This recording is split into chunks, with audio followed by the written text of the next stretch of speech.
Okay, here we are again. Now, as usual, I need to check my audio. That's fine. And let's see here, sharing screen. And as usual, I have to clean up my desktop clutter. And we're in business. Okay, so here we are with example 5. Okay, as usual, where are you and what do you got? We are in 3 dimensions, right? Our vector field has 3 components. That's so the giveaway there. Also a giveaway is that we've been asked to compute a flux, and there is no such thing in, well, there is no surface flux in 2 dimensions. No such thing as a surface integral in 2 dimensions. Okay, so on our diagram, again, I got to clean up from last time here. We are in R3, looking at the R3 diagram. And again, you know, look, don't forget there's an R2 diagram up here. And for the appropriate questions, you got to look at the R2 diagram. These are in R3. So we're there. We've been asked to compute a flux. There's our fluxes. And when you've been asked to compute a flux, that vector field you've been given, the diagram, come here. The diagram suggests I should compute the divergence of that vector field. So let's do it. Let's compute the divergence here. And divergence of F is, okay, the X partial of that, which is Z, plus the Y partial of that, which is minus Z, plus the Z partial of that, which is 0, which adds up to 0. So my divergence is 0. Let me show you the landmine. Here's what a lot of students do wrong. This is such a tragedy. I hate to see this. Oh man, it's so tragic. And I see the lure, right? I see the pull to do the following. You see that the divergence is 0, and you've been asked to compute a flux. And so many students will say, "Oh, a flux." Well, fluxes are triple integrals of divergence.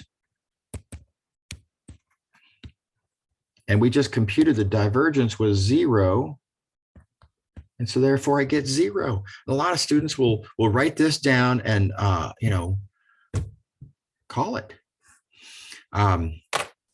This doesn't work. It really, really doesn't work. This is maybe 3 points out of 20 because nothing in that argument is valid. Going over to the diagram, sometimes fluxes are triple integrals. But remember, these theorems come with conditions. There's conditions on using the divergence theorem. To use the divergence theorem, your surface has to be a boundary of a region. There has to be a solid whose boundary is your surface. You have to have an anti-boundary surface, however you want to see it. Is that the case here? Well, for one thing, it's not. For another thing, the student did not address it, right? This hypothetical, argument here where the student writes, that. So, in fact, this surface, though, is not a boundary. We can, let's give an exploration of that real quick here. And I guess I'm going to clean up this. Okay, let's think about our surface. Our surface is, well, there's an upside down paraboloid. We're looking specifically at the part of that paraboloid where Z is positive.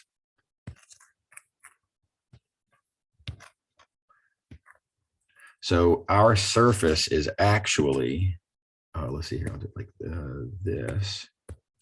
Our surface is this right here. Okay. And that's not a boundary. That's an upside down bowl, right? And it's just, it's not a boundary of anything. It does not enclose any volume. It doesn't enclose anything at all. So any assertion then about using the divergence, no, there is no divergence theorem to use. It's not that the divergence theorem is false, it's that divergence theorem doesn't apply. And so everything that a student would write down, as soon as they write down this, they're in garbage land. Nothing is valid, nothing makes any sense, nothing has anything relevant to do with the problem or an actual solution to the problem. Very bad. Okay, I make a big deal out of this, and I think I made a big deal out of this in class yesterday as well, because it's a very common landmine to step on, because there is that pull. You see the divergence is 0, and you imagine how great wouldn't it be if I could just put a 0 there, and you see daylight at the end of the tunnel, and you run for it. Anyway, be careful. Be careful not to make that mistake. While I'm here, I also want to talk about correctly interpreting what the question says. Notice what I have a drawing of here is my surface S. Sometimes the way students draw things misleads the students into thinking about, into misunderstanding what the surface actually is. Sometimes the drawing actually can be deceptive. So you might have thought it was weird that when I drew this upside down paraboloid, I didn't sort of do this. I didn't draw and there's the sort of the edge. Normally we draw edges. If you do that, you have to make a very conscious note in your mind that what you've drawn there is the boundary. It's not a corner. It's a boundary. This is where our paraboloid gets sliced off. From all the bit at the bottom, it gets sliced off by this plane here, cuts through it, and everything below that just kind of falls off. Okay, leaving this surface open. This is still open at the bottom. But when you draw this, a lot of students' imaginations then will kind of fill in and say, oh, well, then, but don't we also have that? Isn't that part of my surface? No, not at all, and not in any sense. And there's nothing about what's written up here that suggests it. And you gotta make sure to interpret the question as it's written. This very clearly says that we're looking for points for which that is true. Here, let me go back to the correct colors here. I need this to be true, which means I've got to be on the paraboloid. And I need for this to be true, which means that I need to be above the XY plane, right? So the points that satisfy all those rules are the ones that I have drawn here. These points that I have in red, they don't satisfy that rule. They are not on the paraboloid. They're not part of this surface. Okay. So again, be really careful. Make sure to interpret the question carefully. Look carefully, fine tooth comb, think about every little bit. Don't, read the question fast and loose and then answer some question that you're 70% confident was the right question, right? Because then you've answered the wrong question, and the tools used are just not the same, and it's not what we're interested in. Even worse, this kind of dovetails with my previous warning.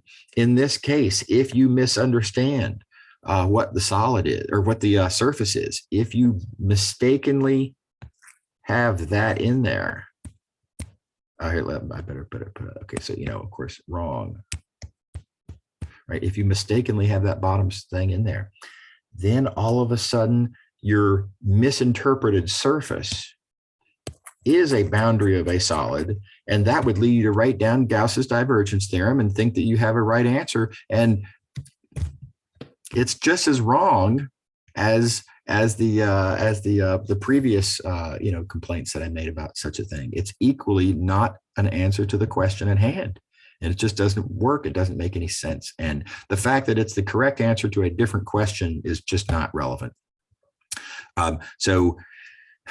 Super dangerous.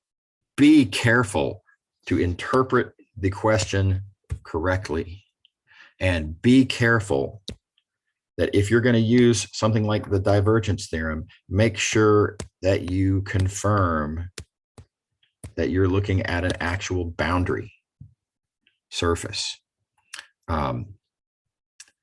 Because if you're not, then it's all nonsense. Okay, enough of that. Enough of the warnings. Okay, so back to the actual question here, and we have this surface, and divergence is 0. What do we do with divergence being 0?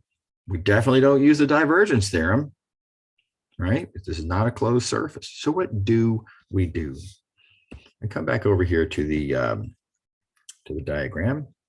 And, I don't have this drawn on the diagram, but make sure to recall that a vector field whose divergence is 0 is also a vector field that has an anti-curl. Hey, maybe I could use Stokes's curl theorem. Problem, I don't know how to find anti-curls. Right. So that doesn't really, so that, kind of, but ultimately not really, because we don't know how to find these anti-curl vector fields that we would need if we were going to use Stokes's theorem. So that's not really an option either. But there is this third equivalent form. Don't forget these special fields. Divergence is 0, have an anti-curl. They're also surface independent. So you're going to get the same value for the flux with any other surface that has the same boundary curve. And that's going to be the really useful trick in this case. So now we got to think through, what is our boundary? And now, of course, our boundary is, whoops, I wanted to be in purple here. Our boundary is this. We got to think about orientations. We did one of these in class yesterday. So let me use the same sort of argument that oriented upward. And if it's oriented upward, that means in this case anyway, it's like that. And so, you got to do this yourself with your own right hand because perspective is going to be different. This being on camera, you're effectively looking at me backwards here. But thumb in the direction of the normal vector. Look at the way that on your right hand that your fingers swirl, and they swirl kind of like that, right? And then think about how that relates down here. How does that sideswipe against the boundary down here? And it sideswipes again. Color choices. I'll use red. It's fine. It sideswipes that way. Okay. All right. So there's our boundary. There's the boundary that we have to preserve. And with that in mind, I can pick any other surface that has that boundary. Of course, you have a lot of options. And if you wanted to be silly, you could, use a surface like that. Why would anyone do such a thing? I can't imagine. But vast majority of the cases, if it's an option, not that it always is, but if it's an option to use a flat, so if your boundary curve is entirely within a plane, and thus you have the option to pick, the enclosed portion of that plane, usually that's your move. That's your best choice.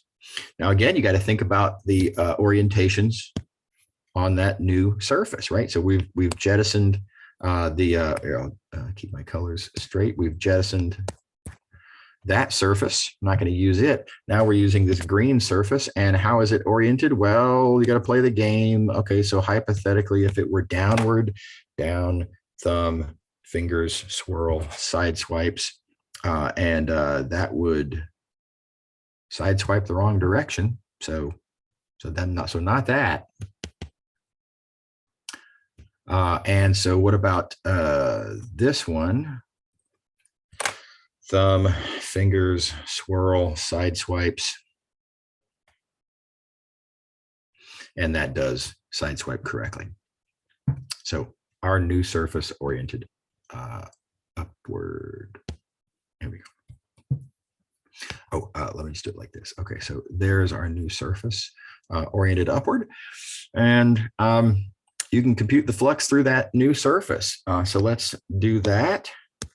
We've executed our surface independence. Again, we've long since jettisoned that surface. Its only role, as far as we're concerned in this question, really, is to help us understand what the boundary is that has to be preserved as we create the new surface that, of course, we're going to work with instead of that ugly thing. Okay. Okay, so yes, you gotta love path independence. Excuse me, surface independence. Surface independence. Really, really nice trick. It's so convenient to be able to just change to any surface we want. These are lovely vector fields that have this property. Okay. Yeah, so let's write it down. Now we've got a flux integral to compute here. Flux now over our new surface. I'm going to call my new surface S2. I have F dot ds. Oops.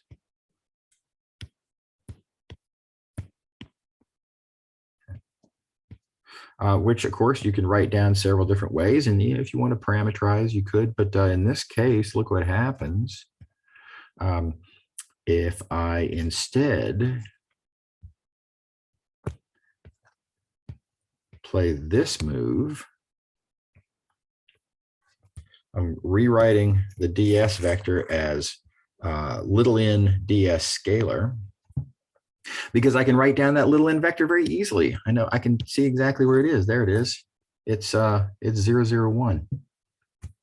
It's part of a flat, perpendicular to a part of a flat plane and pointing upward. It has to be 0, 0, 1. So when we write it all down together, then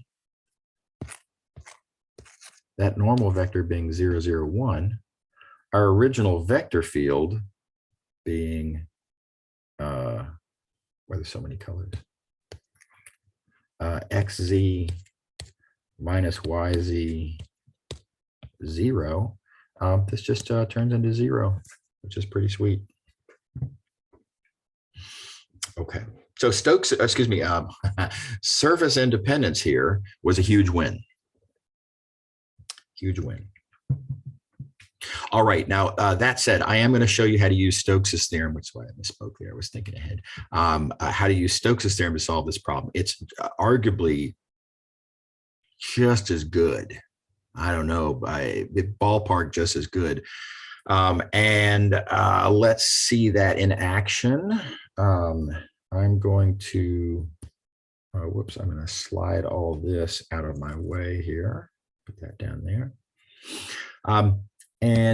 Let's remind ourselves of our picture.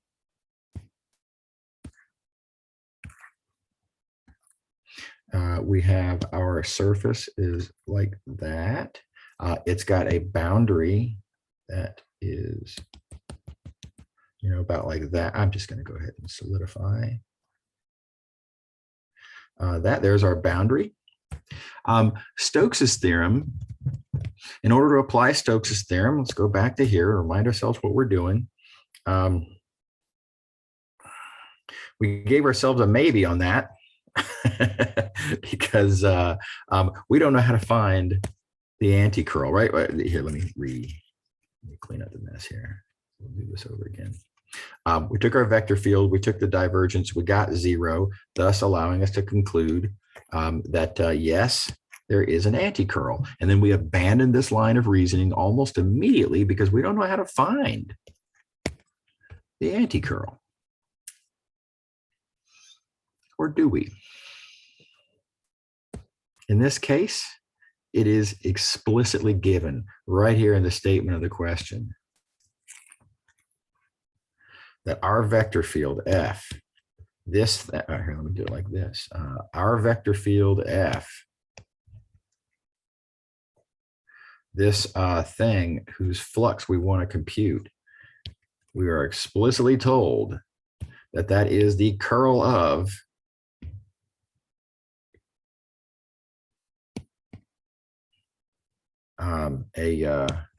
an explicitly given field here. I didn't even give a name to it. I guess I'm going to give, let's call it G. It is the curl of G. So my anti-curl is given.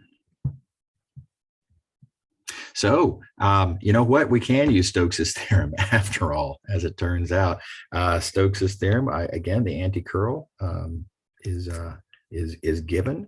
It's G in this case. So, you know, this diagram is generic, of course, but a line integral around the boundary of the anti-curl field will compute the original flux for us. So, okay, back to here, we're going to be looking at then a line integral. Line integral around this boundary curve, boundary of S, of our anti-curl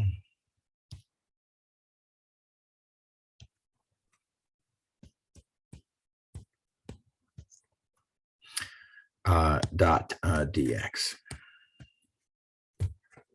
Okay, now we have this integral to think about. How do we go about computing this integral? So is this going to be easier? Kind of seems like I'm going to have to parameterize this curve.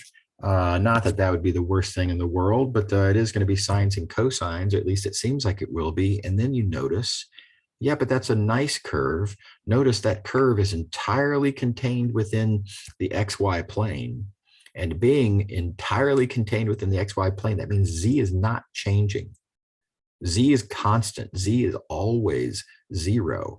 And that actually tells you a couple of really great things. For one thing, with Z not changing, my dx vector, I can rewrite as, dx dy, and it's tempting to say dz, but z isn't changing. So dz is 0. And the other observation that you can make is that, well, as I just said, on our curve, z is 0, and that makes that 0. Right? So for more reasons than we need, this dot product is 0, and therefore that integral is 0. So, you know, take your pick. Do you like this Stokes's theorem, you know, anti-curl approach? Again, capitalizing on the fact that the anti-curl happened to be given. It wasn't immediately, I didn't use the word anti-curl is, right? But it's implicit in the algebra that's written here that I am telling you the anti-curl, right? Or if you like the surface independence argument, that's also really crisp. It's really efficient, and another fine way to do it. That surface independence approach down here, yeah, also just fine. And I don't know which one I like better, to be honest. They're both really good. Okay. All right. Last example. Again, in 3 dimensions. Again, we're computing a flux. Whoops. So going back to our diagram, again in 3 dimensions, again, we're computing a flux. So again, whatever our vector field is, we're going to compute the divergence just because it says so and because it's likely to be useful. We compute the divergence of this vector field, and let's see, divergence of F is X partial of that, which is 1, plus the Y partial of that, which is 1, plus the Z partial of that, which is -1, which adds up to 1, which is not 0. And that tells me right away, did not get 0. That means don't even think about trying to find an anti-curl using Stokes's theorem, nothing of the sort. That's not going to work. Right? There is no anti-curl. So waste of time. Okay, so let me just put a big red X through this. We won't entertain that anymore. Oh, also, no surface independence. Forget about surface independence, right? So you're stuck with the surface you got. Okay. Okay, now, but let's think about our the other possibility. You know, maybe we can possibly use this theorem. Maybe we don't have to brute force this. Can I use the divergence theorem? Well, I would need to know if there's an anti-boundary region. Does my surface enclose a region? And yeah, again, you can think about that a couple of different ways. If the opportunity happens to be convenient to entertain whether the surface whether its boundary curve is, exists or doesn't exist. You could take that approach. But in this case, it's easier just to look at the sphere, look at the surface. Our surface is the sphere. And we have an orientation issue, but the sphere, it encloses a solid. There is this solid on the inside there. So this is looking good, actually. There is an anti-boundary region. I am going to have to play with orientations, but it's looking like using the divergence theorem here is the move. Okay, so for which, by the way, we've already computed the divergence. So lucky break. Again, not lucky particularly, but that's one of the reasons we compute the divergence is it's liable to be useful in different ways. Okay. So, our sphere, of course, is oriented inward. That's not how boundaries work. And so I need to say, S minus is equal to the boundary of the ball. And I really should label what I mean by the ball here. The ball radius 1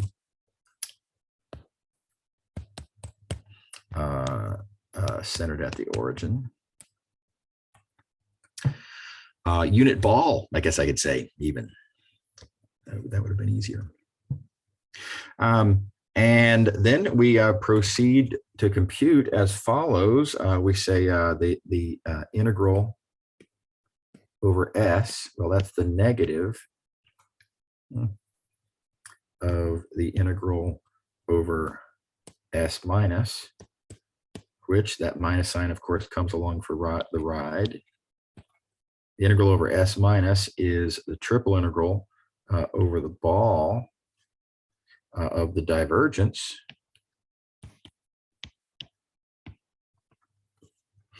Right, and we've turned our flux question into a triple integral problem. Oh, and of course we computed the divergence already. The divergence was 1.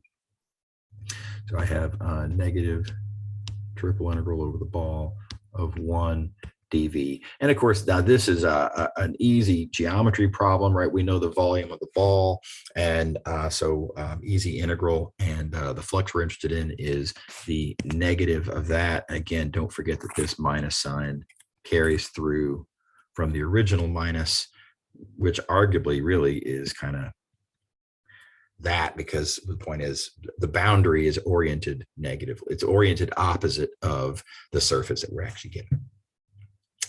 So there you go. That one works out pretty nicely. Okay, all right, those are my 6 examples. I hope these were helpful. There's a lot of tips and tricks and weird circumstances and landmines and things to worry about involved in these kinds of questions. And I hope this little tour of the area is going to help you to get good at computing these kinds of things. All right, see y'all in class.